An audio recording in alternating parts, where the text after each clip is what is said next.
Israel പ്രധാനമന്ത്രി Benjamin നെതന്യാഹുവിനെ ഇപ്പോഴത്തെ Hitler എന്ന് വിശേഷിപ്പിച്ച് തുർക്കി പ്രസിഡന്റ് റജബ് തയ്യിപ് എർദോഗന്റെ പ്രസ്താവനകളെ ചൊല്ലി ഇരു രാജ്യങ്ങളും തമ്മിലുള്ള വാക്പോര് മുറുകുന്നതിന് ഇടയിലാണ് തുർക്കി വിദേശകാര്യ മന്ത്രാലയം കടുത്ത ഭാഷയിൽ പ്രതികരിച്ചത്. ചരിത്രത്തിന്റെ താളുകളിൽ രേഖപ്പെടുത്തിയ ക്രൂരതയുടെ ആൾരൂപമാണ് ഹിറ്റ്ലർ. ഇന്ന് അതേ ക്രൂരതയുടെയും ചരിത്രത്തിന്റെയും ഹിറ്റ്ലർ എന്ന പേരിനെയും ചേർത്തുപിടിച്ച് ലോകം മറ്റൊരാളിലേക്ക് വിരൽ ചൂണ്ടുകയാണ്. മറ്റാരുമല്ല, ഇസ്രയേൽ പ്രധാനമന്ത്രി ബെഞ്ചമിൻ നെതന്യാഹു ആണ്. മധ്യപൂർവേഷ്യയിലെ സമാധാന ചർച്ചകളെ നശിപ്പിക്കാൻ നെതന്യാഹു നടത്തുന്ന ഓരോ നീക്കവും ഹിറ്റ്ലർ എന്ന തുർക്കിയുടെ വിളിപ്പേരിലേക്ക് അദ്ദേഹത്തെ എത്തിക്കുന്നു. ഇത് വെറും ആരോപണമല്ല, മറിച്ച് യാഥാർത്ഥ്യമാണ്. നേരത്തെ ലിബിയയിലും നാഗോർണോ കറാബാക്കിലും തുർക്കി സൈനിക ഇടപെടൽ നടത്തിയത് ചൂണ്ടിക്കാട്ടിയ എർദോഗൻ ഇസ്രായേലിന്റെ കാര്യത്തിലും തങ്ങൾ ഇതേ രീതിയിൽ പ്രവർത്തിക്കുമെന്ന് മുന്നറിയിപ്പ് നൽകി. അവർക്ക് ഇത്തരത്തിൽ പ്രവർത്തിക്കാൻ കഴിയില്ല എന്ന് ബോധ്യപ്പെടുത്താൻ ഞങ്ങൾ അവിടെയും പ്രവേശിക്കുമെന്നായിരുന്നു എർദോഗന്റെ വാക്കുകൾ. കഴിഞ്ഞ കുറച്ച് മാസങ്ങളായി തുർക്കിയും ഇസ്രായേലും തമ്മിലുള്ള ബന്ധം കൂടുതൽ വഷളായിട്ടുണ്ട്. ഗാസയിലെ സൈനിക നടപടികളെ തുടർന്ന് ഇസ്രായേലുമായുള്ള എല്ലാ വ്യാപാര ബന്ധങ്ങളും തുർക്കി നേരത്തെ തന്നെ റദ്ദാക്കിയിരുന്നു. തുർക്കിയുടെ ഈ പ്രതികരണം ആദ്യമായല്ല. ഗാസ യുദ്ധം ആരംഭിച്ചതു മുതൽ ഇസ്രായേലിന് എതിരെ ശക്തമായ വിമർശനം ഉയർത്തിയ രാജ്യങ്ങളിലൊന്നാണ് തുർക്കി. ഗാസയിൽ സാധാരണ ജനങ്ങൾ കൊല്ലപ്പെടുന്നതും അടിസ്ഥാന സൗകര്യങ്ങൾ തകർന്നതും മാനുഷിക പ്രതിസന്ധി രൂക്ഷമായതും സംബന്ധിച്ച് എർദോഗൻ പലവട്ടം ഇസ്രായേൽ നടപടികളെ അപലപിച്ചിരുന്നു.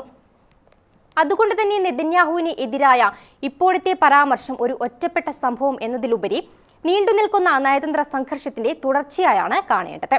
തുർക്കി വിദേശകാര്യ മന്ത്രാലയത്തിന്റെ പ്രസ്താവനയിൽ ഏറ്റവും ശ്രദ്ധേയമായ ഭാഗം നെതന്യാഹുവിന് എതിരായ നിയമപരമായ ആരോപണങ്ങളായിരുന്നു. യുദ്ധത്തിൽ ഉണ്ടാകുന്ന കുറ്റങ്ങളും മനുഷ്യരാശിക്ക് എതിരായ കുറ്റങ്ങളും ചൂണ്ടിക്കാട്ടി അന്താരാഷ്ട്ര നിയമ സംവിധാനങ്ങളിൽ കേസുകൾ നിലനിൽക്കുന്നതായും ഗാസയിലെ നടപടികൾ കാരണം ഇസ്രായേൽ കടുത്ത വിമർശനം നേരിടുന്നതായും തുർക്കി ചൂണ്ടിക്കാട്ടി. ഈ പരാമർശം വെറും രാഷ്ട്രീയ പ്രസ്താവന മാത്രമല്ല. ഗാസയ്ക്ക് പിന്നാലെ ലെബനനിലേക്കും യുദ്ധം വ്യാപിപ്പിക്കാനുള്ള ഇസ്രായേലിന്റെ നീക്കം മേഖലയെ വലിയ അപകടത്തിലേക്ക് നയിക്കുമെന്ന് തുർക്കി മുന്നറിയിപ്പ് നൽകി. ഇസ്രായേലിന്റെ ഇത്തരം നീക്കങ്ങളെ പാശ്ചാത്യ രാജ്യങ്ങൾ പിന്തുണയ്ക്കുന്നത് ലജ്ജാകരമാണെന്നും എർദോഗൻ പറഞ്ഞു.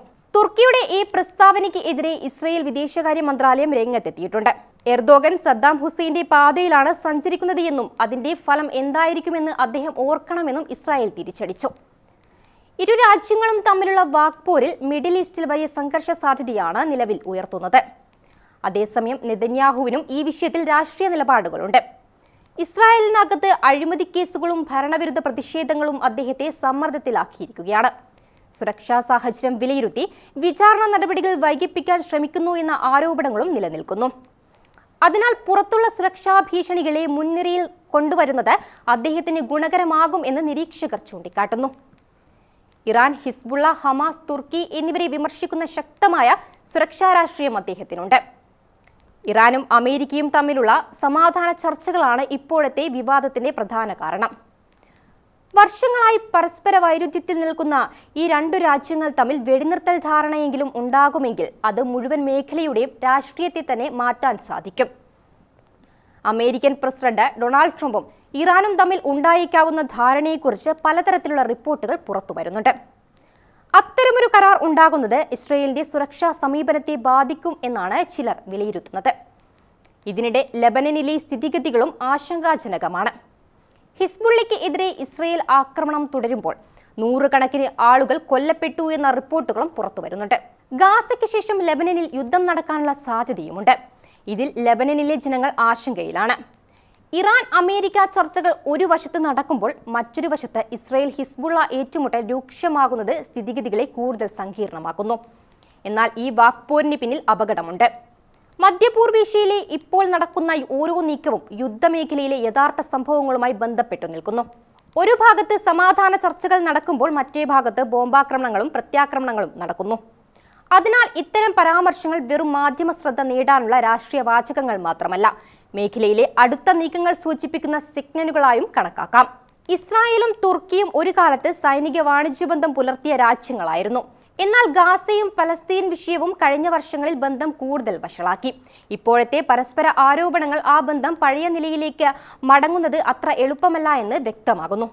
നെതന്യാഹുവിന് എതിരെ തുർക്കി നടത്തിയ പരാമർശം ഒരു വ്യക്തിയെ ലക്ഷ്യമിട്ട ആക്രമണം എന്നതിലുപരി മധ്യപൂർവേഷ്യയിലെ പുതിയ ശക്തി പോരാട്ടത്തിന്റെ പ്രതീകമാണ്. ഇറാൻ അമേരിക്ക ചർച്ചകൾ വിജയിക്കുമോ? ലെബനനിലെ യുദ്ധം വ്യാപിക്കുമോ? ഗാസയിലെ പ്രതിസന്ധിക്ക് പരിഹാരം കാണുമോ?